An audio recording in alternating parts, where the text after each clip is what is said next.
ஆனால் பெண்ணுக்கு தொல்லை, பெண்ணால் ஆளுக்கு தொல்லை. 2026 பொறுத்தவரை அதிகமாக வழிபடக்கூடிய மிதுன ராசிக்கான மகான் யாருன்னா பாம்பாட்டி சித்தர். பாம்பாட்டி சித்தர். புரியுதுங்களா? குருமனையில சனி, சனி மனையில ராகு, அதே மாதிரி வந்து பாத்தீங்கன்னா சந்திரமனையில வந்து கேது வந்து உட்கார போறாரு. இது எல்லாம் சேர்ந்து மருதமலை ஆண்டவரையும் பாம்பாட்டி சித்தரையும் பிடிச்சிக்கிட்டு, அதே மாதிரி ஈசானி ஞானதேசிக சுவாமிகள் அண்ணாமலையாரை பிடிச்சிக்கிட்டா இந்த ஆண்டு டாப்.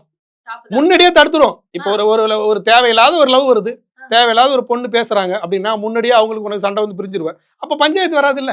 மிதுனத்தை பொறுத்தவரை ரெட்டராசி. ரெட்டராசிங்கும் போது பாத்தீங்கன்னா வீட்டுல இருக்கிற பொம்பளைங்க மதிக்க மாட்டாங்க, வெளியில இருக்கிற பொம்பளைங்க சிரிச்சு பேசுவாங்க. இது சிரிச்சு பேசுனா வீட்டுல சண்டையாயிடும். அதே மாதிரி வீட்டுல இருக்கிற ஆண் மதிக்க மாட்டான், வெளியில இருக்கிற ஆண் மதிப்பான். அந்த ஆண் கூட வண்டியில வந்துட்டு வந்தா அது ஒரு பஞ்சாயத்து ஆயிடும். அப்ப ஆண் கிட்ட பெண் ஜாக்கிரதையா இருக்கணும், பெண்ணு கிட்ட ஆண் ஜாக்கிரதையா இருக்கணும்.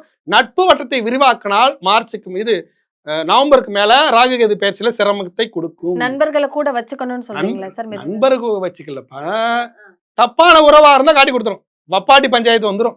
ஓ சரி, சிறப்பு. புரியுதுங்களா? அந்த மாதிரி உறவுகள், தவறான உறவுகளை காட்டி கொடுத்துரும் நவம்பருக்கு மேல.